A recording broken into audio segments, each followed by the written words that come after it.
Welcome everyone. Are you looking to improve your website's performance to try and gain more visitors?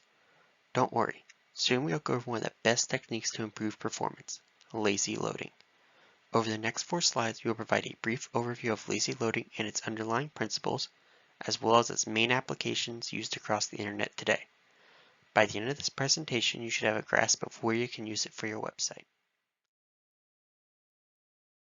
The basic principle behind lazy loading is to delay downloading non-essential content for a web page until necessary.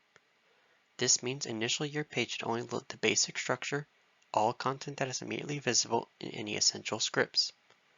Then after the page has been loaded and rendered, you start downloading the remaining files as the user scrolls. A simple application of scroll-based lazy loading can be seen in the animated image on screen. By delaying the loading of large files such as images, the initial web page will render significantly faster.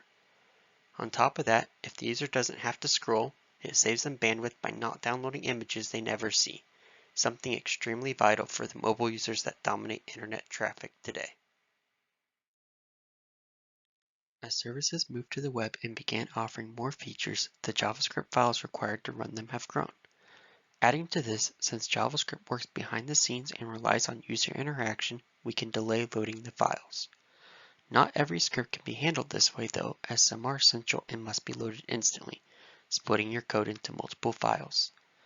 One such script would be the one responsible for lazy loading, as without it, lazy loading cannot function. Images are the primary target for lazy loading as they take the longest to load.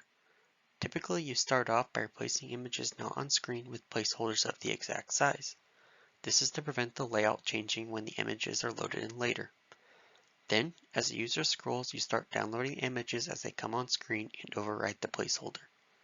Another technique commonly used is to download some images below the screen. That way, as the user scrolls, the images are already on screen and provide an improved user experience. One of the newer ways lazy loading has been implemented is through a feature known as infinite scrolling. Instead of loading an entire page worth of content at the start, you only load that which is visible. Then, as the user scrolls, you load the content in chunks, adding those chunks to the bottom of the page.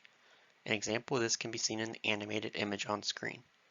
However, this feature is commonly found on search result pages instead, where the list will grow rather than being paginated like a book.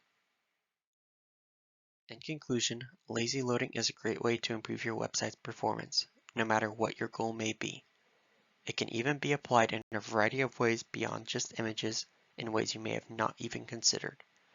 However, only you can decide if the added complexity for the increase in initial performance is right for you.